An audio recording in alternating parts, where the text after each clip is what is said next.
Don't build a church, build a religion.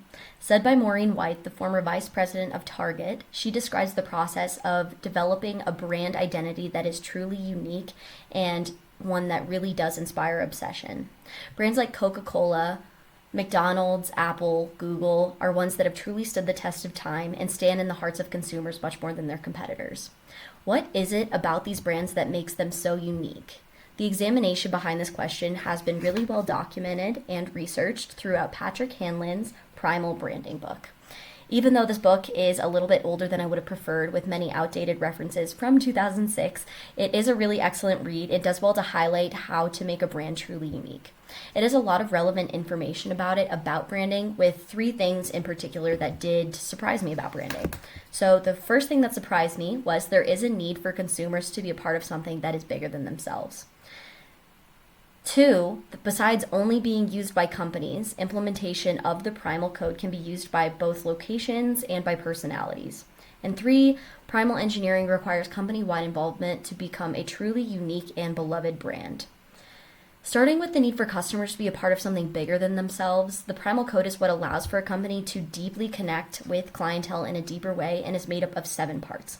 These parts are the creation story, the creed, the icons, the rituals, the pagans, the sacred words, and the leader.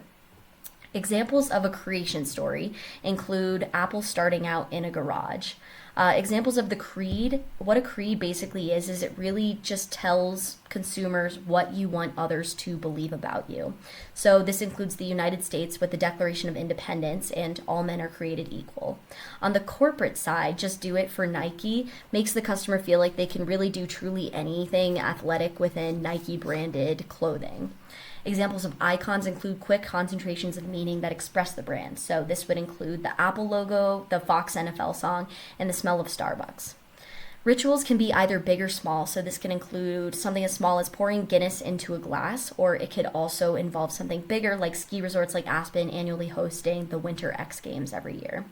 Pagans are non-believers and are in antithesis to the brand, so this is very common with the fight between Apple and Samsung or Google products, where if you're an Apple owner, you typically get mad if you see somebody in a group message end up turning your messages green. So what this does is it really does have sort of a division between these 2 groups, so the Apple users and the non-Apple users, so Samsung or Google product users, and then it really does make both people who are passionate about their iPhones even more impassioned about using Apple products, and people who use Samsung or Google products a lot more impassioned about the products that they are using. The feud is ultimately beneficial to both companies as their antithesis makes their users much more excited about the current brand that they are using. Examples of sacred words would include ones that are used by users of brands. So this includes the sizes of tall and grande being used at Starbucks, which is a replacement for small and medium. And finally, the leader can either be the initial founder of a company or it can be the current leader or CEO. For some of these, it would ultimately just be the person who best represents the organization. So for Kentucky Fried Chicken, for example, Colonel Sanders is the person who originally founded that brand. However, he's really what that brand is associated with much more than its current CEO, who I could not personally name. And just because of this, even though he was someone who was not as involved on the business side, more so he's like the spokesperson for Kentucky Fried Chicken, he can still be sort of identified as a leader who has the main mission for that company. Someone who would be a current leader who's really well associated with their company would be Bob Iger for the Walt Disney Company.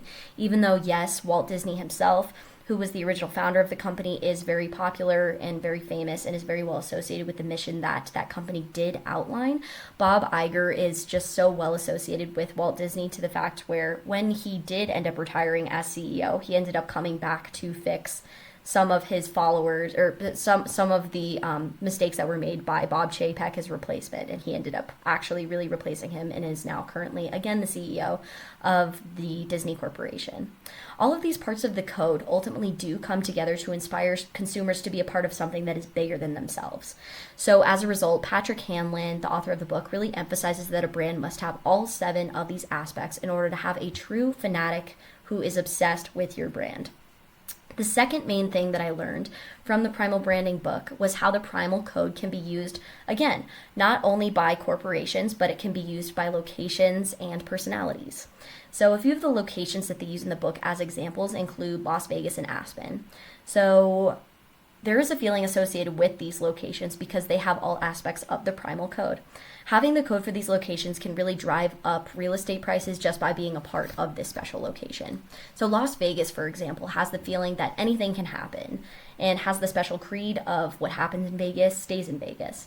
Aspen, on the other hand, does have the feeling of just being a very elite, special, unique ski town where the rich and famous flock to every year, even though the skiing there is likely pretty much equivalent to nearby Colorado or Utah mountains that you could go to instead. Like location, the Primal code can also be used for personalities. So Taylor Swift, for example, is a personality who has really cultivated fanatics who basically have led to her selling out stadiums and being on track to having the highest grossing concert tour of all time. So looking into her Primal branding, her creation story, basically she was a girl who got bullied for her love of country music and moved to Nashville and got a record deal at the age of 15. Her creed is essentially emotional vulnerability and really sharing what she is going through her music, which connects to many of her fans. Her icons include her music, her lyrics, her outfits, and colors that are associated with different albums. So the color red, for example, is highly associated with her album Red. Rituals that she has includes making friendship bracelets and trading them at concerts, or doing chants that can be associated with specific songs when they are performed live.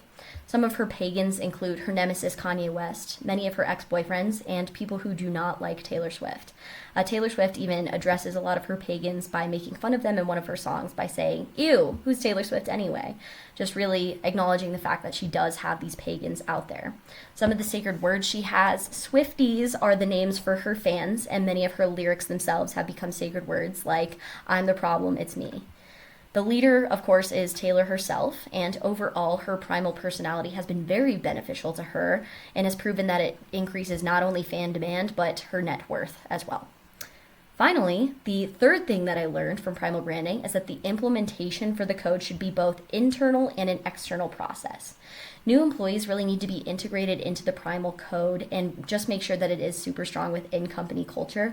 So this requires HR, the marketing team, the CEO, the CFO, every part of the company really making sure that every new employee is integrated within this process, and then that it is also branded well out externally so that people can kind of identify these individual parts of that unique code.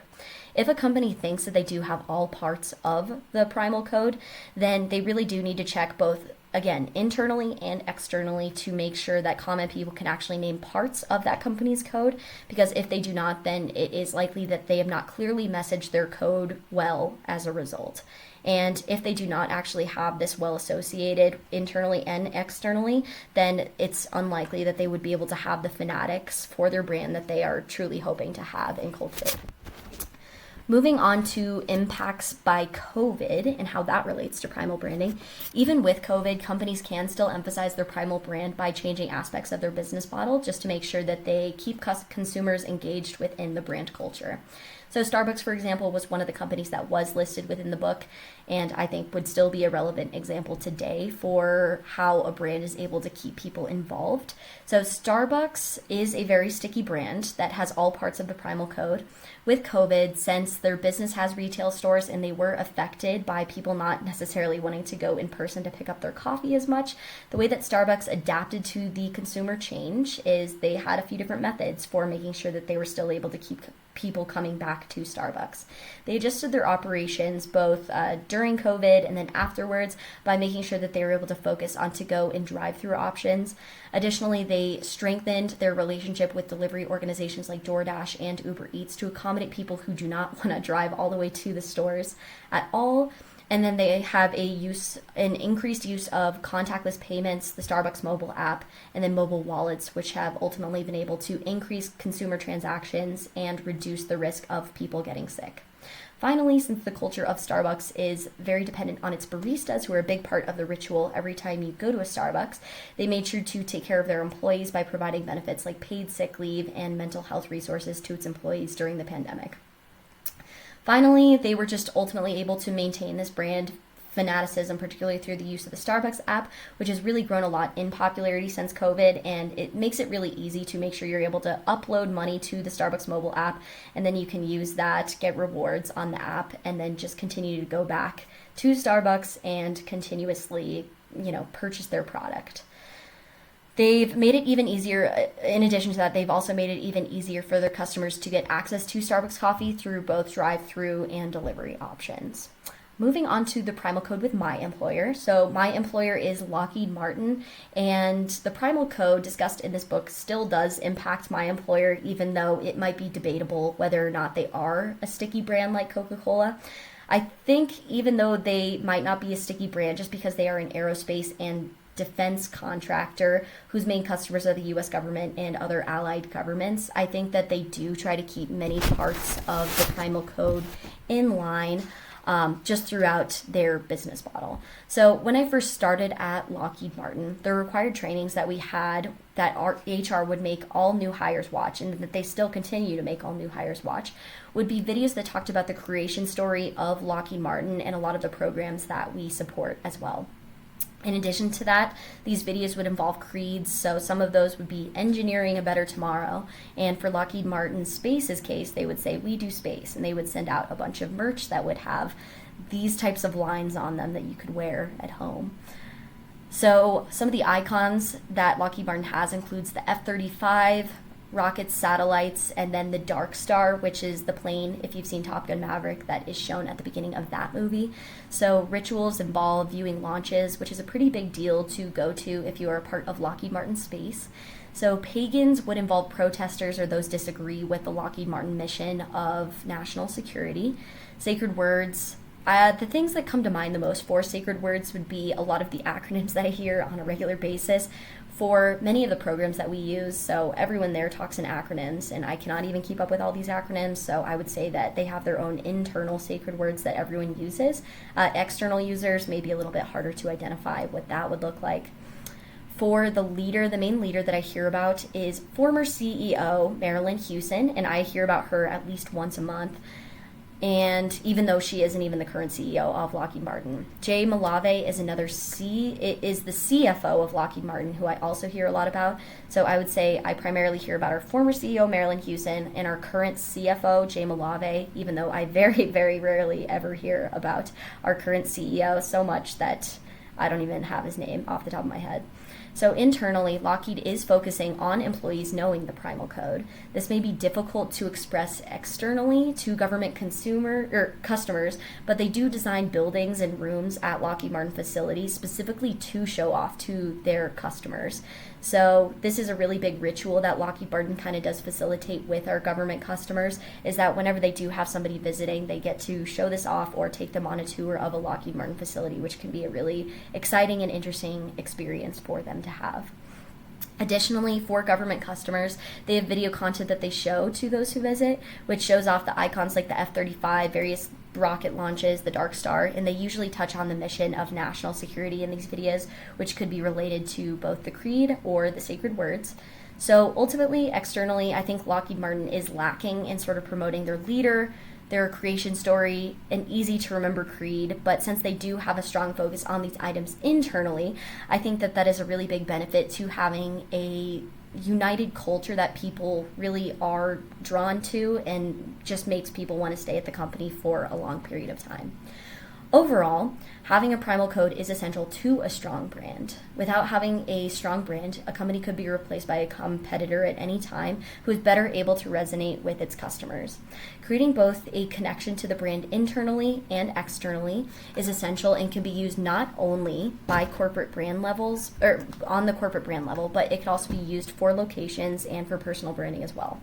Overall, I would really recommend this book. So I know you've read it, Michael, but read it again, read Primal Branding again, and just think about all the new, fresh examples that I just gave you in this video. Have a good one. Bye.